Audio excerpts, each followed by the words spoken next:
à quelques dollars près, ça représente quand même 1 600 000 $.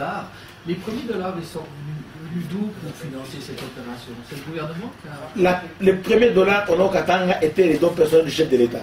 Parce que quand je lui ai dit que monsieur le président, je voudrais avoir des vélos pour désarmer, j'ai compté sur la société civile parce que bon, je viens de là, il a dit j'ai travaillé à la conférence des églises de toute l'Afrique avec l'archevêque Tutu à Nairobi. Je suis très bien connu dans le monde œcuménique.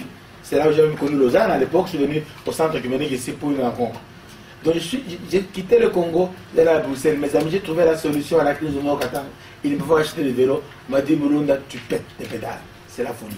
Oh Mulunda, tu veux escroquer les gens. Personne ne peut te remettre son arme. Parce qu'avec une arme, la personne peut piller un magasin, peut avoir un véhicule à droite de vous de mots contre un vélo. C'est de la folie. Je suis allé en Allemagne, j'ai peint pour le monde, je suis allé en Hollande. Personne ne m'a cru.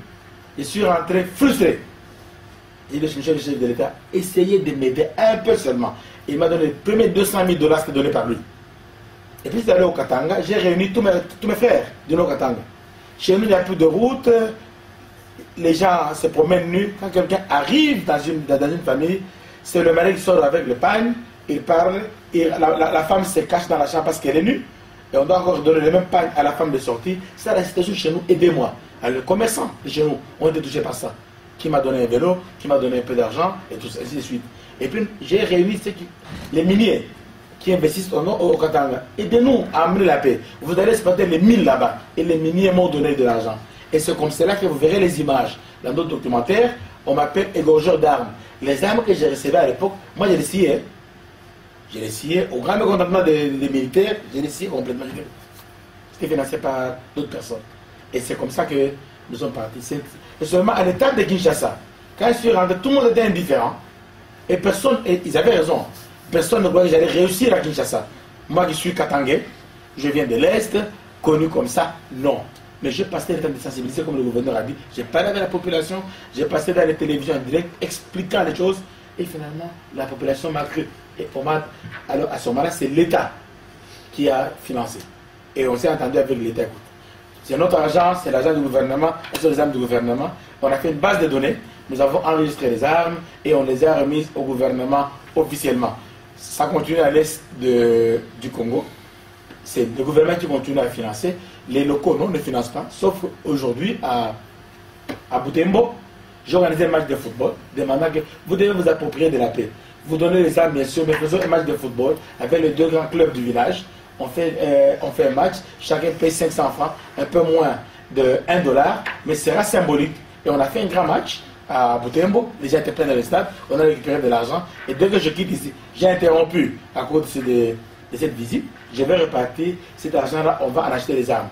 Et il y a quand même des Congolais qui viennent individuellement, qui donnent 50 $, qui donnent 100 $. Ma femme est venue, elle a donné son argent, ma fille est venue, elle a donné son argent. Et les Congolais de la diaspora, une femme qui est maintenant en Inde, qui a suivi les images et qui m'a envoyé 300 $. Les gens individuellement comme ça, qui sont touchés par l'opération, ils donnent, qui sont en Europe, pasteur. Et moi, je me mets à la télévision, j'ai dit, voilà, on a reçu dans tel pays du monde, un Congolais. Ça vient, les aides individuelles quand même. Merci pour ces explications. Oui. Petite dernière question. On a vu au mois de juillet une grande vague de viols dans des villages qui étaient tout près en fait, des centres de l'ONU, où il y a près de 20 000 hommes. Comment analysez-vous en fait, le fait qu'il n'ait rien vu pendant plus d'une semaine de violence, juste à côté d'eux? Et en deuxième, est-ce que vous avez eu des aides ou des propositions d'aide de la part de la MONUSCO? J'ai dit au départ que la paix au Congo, c'est du business.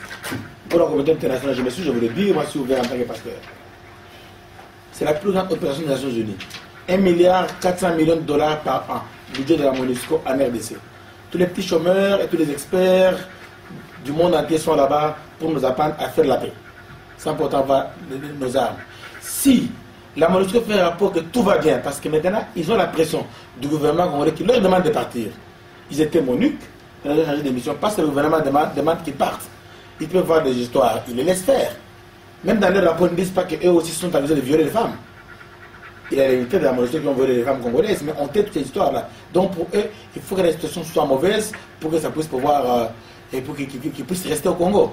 Quand je suis arrivé à Goma, quand les FDL commençaient à sortir, je vais voir le général de la MONUSCO. Je lui ai dit, monsieur le général, venez voir. Déjà 50 personnes sont sorties avec leurs armes. Quand la MONUSCO reçoit déjà, c'est des malades, c'est des vieux, c'est des enfants. Mais des combattants avec armes, jamais. Jamais. Je le dis. J'étais étonné. Mais ne donne pas ce rapport, parce que le général m'a dit clairement, moi je suis militaire, c'est la bonne voie, il faut se mettre, les politiques ne veulent pas partir. Moi si tu me sors les FDLR, il n'y a plus de combat, je rentre chez moi en Inde, je prends ma retraite.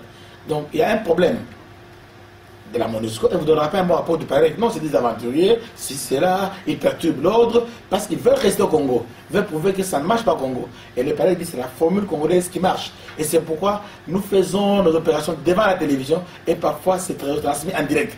On voit comment la personne vient avec l'arme, comment est-ce qu'elle déballe son sac, comment est-ce qu'elle donne l'arme. Donc voilà un peu la situation. Merci.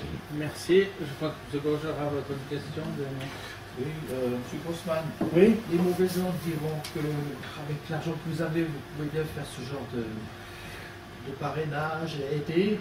Qu'est-ce que ça représente pour vous en termes de montant, cette action?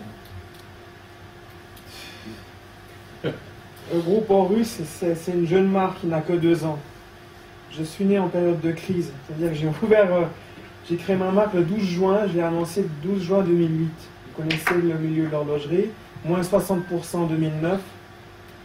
Donc voilà, j'ai raclé les fonds de tiroir et je l'ai fait vraiment à titre personnel parce que j'y crois. Il n'y a aucune relation avec Horus. Horus me fait vivre, c'est vrai, me permet aussi, bien évidemment, de donner ce que je peux, mais les montants sont pas élevés par rapport à tout le travail qui est fait. C'est simplement pour mentionner que vous avez dit à Monaco, donc j'ai entendu ça dans le... Oui, c'est vrai.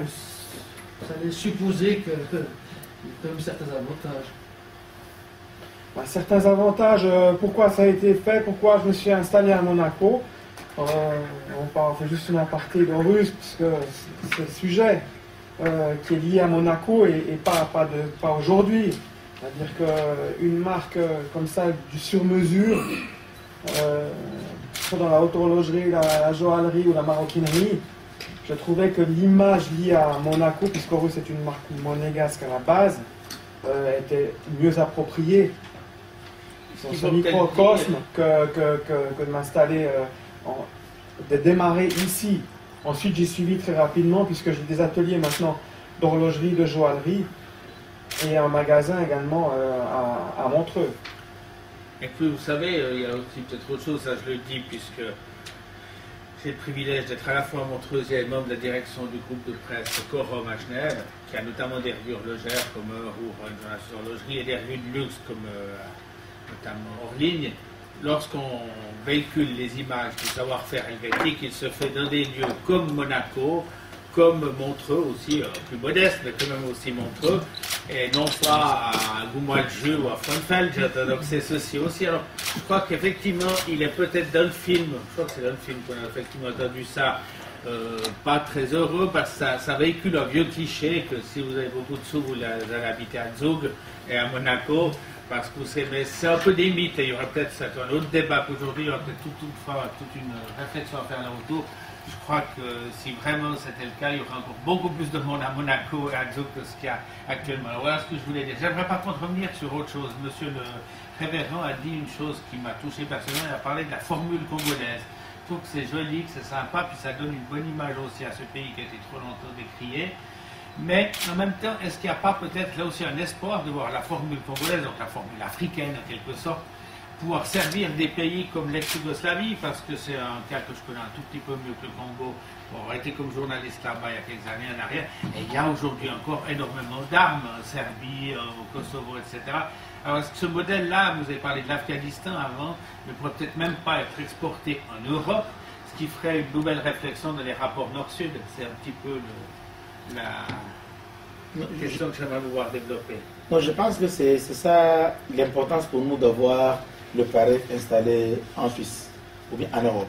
Parce que là, ils peuvent aujourd'hui, grâce à M. Grossman, je suis avec vous, je réponds à des questions, vous êtes au courant.